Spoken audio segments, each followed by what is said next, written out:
qualify into top 8, he beat another name. And I don't have it in my mind right now. I'm seeing you going onto the bracket. I want to look. I want to look. Because you're amazing at that. But my phone isn't good enough, unfortunately. And I think we already started. We're gonna see that in the future. Starting on Battlefield, I'm guessing this is a best of 5. You know, I mean, it wouldn't be any other way. In any case, Leffen will absolutely destroy us if it isn't. So we were ready for that. And he was right to do so. Yeah, he was right. He's definitely right. So there we go, ladies and gentlemen. As we mentioned, thing is like Sharp definitely going like improved a lot because Rikzz was definitely quite assured to go into the final of the same, but unfortunately he placed 13th in that tournament where Sharp finished 7th. That was just the gap he needed to actually close up the distance in terms of point. So Sharp definitely surprising everyone there to go that far. So we'll see what's going on, but for now it's Rikzz who get the lead. Yeah, Rikzz has the lead. He's probably like not that happy about his performance in the tournament, right? You know, Rikzz is a person that's pretty hard on himself, and 13th is not good enough. So he's like, I want to be there. I want to be at that invitationals. I want to be at those finals. I want to show how good I am. Yeah, and I mean, like, once again, like Germany is straight up one of the best, if not the best country of Smash right now in Europe, to be fair. So it would be amazing actually to have another German to show everyone like how good Germany is. And right now it's very close though. We got a tech chase on the platform. Let's see what Sharp does to continue that. It's not going to happen. Now we got Rikzz getting the grab. Unfortunately, not getting that that up air. And that was Levingi. Oh, just Levingi, you know? Beat Levingi to go into top 8. I knew that was a big name. The Falco Slayer? The Falco Slayer. Maybe. The Falco Slayer indeed. Alright. Fortunately for Kinzo, Sharp wasn't in his bracket. Yeah. Kinzo probably happy about that. Alright. Okay, good call there. So we had a bit of an advantage for Rikzz, but Sharp is not here to joke around. They've probably been, you know, grinding and practicing and keeping themselves warm for that set. They're using the edge to an advantage, which is scary as Peach. Indeed. Waiting mid, nice down smash there. Oh, okay. That's Rikzz also. Rikzz is very good against, like, that's kind of Kinzo and Rikzz. Like, they're very good with their spaces, with their controller. Obviously, they're super technical, but they're also super good at playing around the hitbox of the floaties. They're not the kind of spaces that will fall down onto some trap. Basically, you need to provoke them, you need to go at them, because they will just move around you and find those kind of openings. So for sure Rikzz will be ready for that, but Sharp also definitely aware of what's happening, because on how he catch that jump, unfortunately won't be enough to get the kill. Yeah, it won't be just enough. A little bit of an overextension right there. Although great to like take the down air 5 times, because if he took it like one last time, even with a great DI, it would have been the end of him. It will have been. So definitely a great awareness. So now if you think, you know, down smash has no counterplay, you can, you know, practice that. And Sharp keeping the advantage. I don't know what ist means, but I'm guessing this is, you know, the crew, or like their, sometimes a crew of friends, but they're representing right now. Already a one-side situation for the first game. And I mean, that kind of game you do not want to let the other win the first, because that's going to be a counter-pick advantage, and especially in that game where anything can go both ways, you really want to keep you open in the way it is, but you're jumping onto that down smash. That's a lot of damage, my guy. That could be really dangerous for you. Look at that. Sharp is waiting, suddenly jumping at you with that dash attack, going for it. Not quite yet to push you off stage. Rikzz with the nicest of the eyes. Yeah, and Rikzz isn't scared to like face like head on. Do not face head on. Rikzz, you're gonna make me have a heart attack. Please stop that. Do not face head on. A lot of foxes will like turn their backs to Peach. Unfortunately, will turn their backs to Peach when Peach starts to face them, because the back air is very strong at like contesting what Peach does. But you also open up yourself to you know, different options. So yeah, a strong start for Rikzz, but then taken over by Sharp as it went on. And I think Sharp definitely has the like mental advantage right now. Although it's interesting, you know, they chose Battlefield, which is like, foxes will not usually go to Battlefield as starter now, because like if they're playing against a floaty, because they're like, oh yeah, we don't like the edge. But I guess he wants to get it out of the way. It might be like. We'll see. We'll see. I'm really like open to anything that will happen on screen, basically, because I don't know well too much of those two players, what they got in their mind, what they want to pull out to show us off, basically. So I'm definitely looking forward to see what kind of upline we're gonna have. Obviously, Pokemon Stadium for the Fox, but as we mentioned, like Sharp taking the first game is actually huge. It's still an upset, by the way, because like once again, I need to say it again to repeat it, but it is because Sharp got such an insane run by beating both Levingi and Frenzy to get the chance, the shot at actually tie-breaking with Rikzz and taking the lead. But so taking the first game for themselves, it's just amazingly, surprisingly good for them. So now, Rikzz being game obviously into a quarter pick, Pokemon Stadium, taking the lead, but that's history right there. Yeah, that's definitely history, and I can't even imagine being Rikzz and just starting to see like Sharp being everyone. Like, wait a minute, this person is very, very close to me. Wait, no, stop winning! Like, and right now they're duking it out. Of course, I mean it's Rikzz counter pick, so he should be winning. And right now he's doing not an up air, not gonna kill. But that was extremely technical. Such a great understanding of how Peach wants to recover from Rikzz. Yeah, that was nasty for sure. Good Nair. Waiting a bit. Nice pressure. Can he get it afterwards? Still following them, keeping track of that retreating flow, falling down with the bear, and there we go. That's a 2-stock to 4. All right, and like now Rikzz is like, hey, I'm probably not going to approach that much because I've got the advantage. Oh no! No! Non, c'est dur ça. That's tough. That's tough because Sharp had such a great first game. They showed like how well they can do against Fox, which is not an easy matchup as you can imagine. And now having that such a deficit, that's hard. Although they're doing great, you know, a lot of down smashes that are hitting properly, very well placed.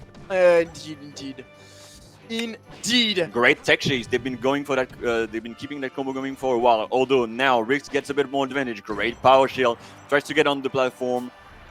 Gets the stock. Ooh, a little bit of honoring Armada with that great turnip. Yeah, that was perfect. That's like often the spaces are ready to avoid the lasers and putting them in the real good spot. Wonderful plays. Getting the W, it's a 1-1 situation. But yeah, those spaces are really good at putting themselves in a weird spot to not let Falco shoot his lasers, basically, okay? They're good at avoiding the needle sometimes of Sheik, but the turnip of Peach is such a weird science that they always took them straight up. It's the kind of thing where you have to play Peach to understand it, right? You gotta understand those trajectories because they're very interesting to say the least. Right now we're going on FOD. Great stage! Great stage for Peach, but not against Rikzz, apparently. I can tell that all of that water on Fountain of Dreams is the tears of that Peach player losing his stock, especially on that strong up smash. My god, that was so brutal. Extremely brutal, but now Sharp are doing their best to make that set close because they saw what happened when they let Rikzz get a bit too much advantage, like 2-stock advantage. It just goes to absolute, shit. Like I don't want to be rude, but it's what it goes. And Rikzz definitely playing on momentum as a classic Spacies player. Indeed. Good pressure, waiting a bit. Then they are double jumping to force something happening from Sharp, and already putting him off stage again. In the wait. Forcing the not reacting to it quite yet. Yeah. I mean, next time it's definitely going to be an up smash there. Oh yeah, for sure. You bet. You bet there will be an up smash. And now Sharp tried to get as much advantage as possible from that tech chase on the platform situation. Couldn't just quite get a great DI on the Rikzz spot. Now Rikzz 60%, 124%. He gets the confirms he has on the up smash. It's insane. Clean. I mean, she knows what to look for to get the kill, basically. Yeah. Sometimes a nair, sometimes a fair, sometimes a jab. She knows. She just knows. But Sharp knows something else, and that's the crouch down smash. Obviously, if you approach too much into the nair, I'm gonna straight up smash you with a down smash. Again, I mean, he's using those nairs maybe and those back back is maybe a bit too deliberately at low percent. That's something you got to be aware of. There was an up smash on the up roll. smash was there, yeah. And now the next one is going to be a strong up smash, so that's going to kill.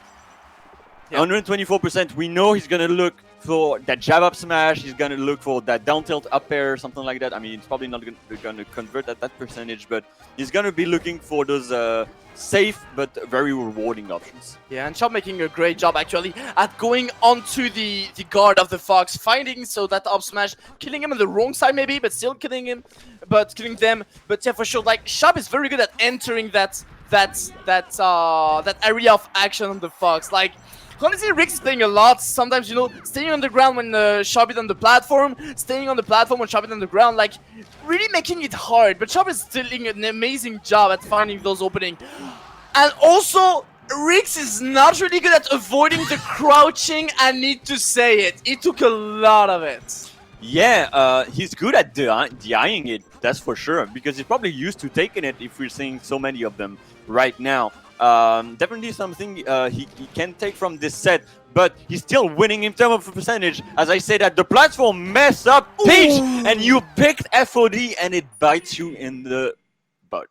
Like that was super interesting though, because I do think Chop was ready to crouch cancel again, potentially in air, but that was a strong back air because he didn't do, you know, often like the Fox want to approach with those nairs like early ones and then fall down on you, but this time like he jumped, do nothing, and straight up before landing made that strong back air, all power to, I think, enable the fact that Peach can crouch cancel, like disabling it. Yeah, it was a bait. It was definitely a bait. It's like, oh, you're gonna keep down smashing? Yeah, try to down smash that. Exactly, and then up smashing tech chess scenarios because he crouches and he was on the ground basically. They were on the ground. That's a really interesting recovery.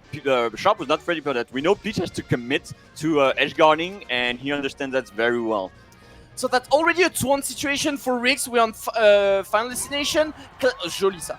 Classic counterpick for Peach. Obviously, chain grabs, good kill potential, less platform to nerf the mobility of the Fox, basically with less platform. So obviously, it's a classic counterpick. We'll see if they will manage to close up the games, because at any point in time, that can be the last game and then can be the W for Rikzz. That can do, and it can be truly the last game on this stream of the tournament, because even after that you shouldn't go anywhere. We're going to talk about that later.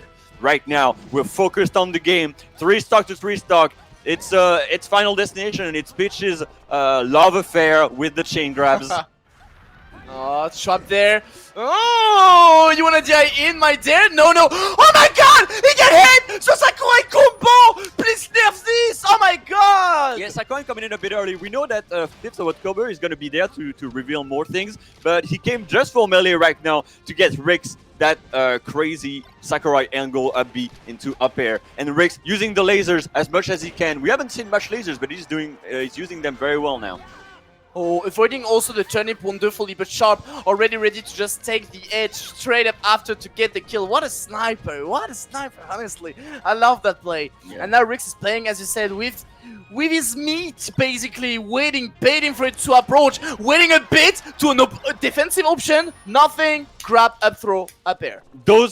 On the edge, especially on the right side, those roll-ins have been read so freaking hard by Rikzz. That's what has been netting him so much mileage. But now the mix up on the DIs with the up air, and he's looking for an edge guard. They're looking for an edge guard. They're gonna grab the edge. It's not gonna be quite enough. They're gonna try to grab. Gonna be punished for that. 55% already. It's looking grim for Sharp. Can he go on to that last event? Remember, that's a qualifying match. Actually, that's the most important thing to note today. Everything will happen now. Which one of the two will be dead? A smash DI, not quite yet. Sharp still hanging out there, still living, getting that turning, maybe that edge guard. Yes, they do. That's the first sweet spot that he's missed in the entire set. Maybe showing some side of pressure, some side of stress on the side of Rikzz. 120%. There's a lot that's gonna kill. We know how good Rikzz is at those punishes, but a great DI from Sharp, and now to get an edge guard situation from Rikzz. not quite yet.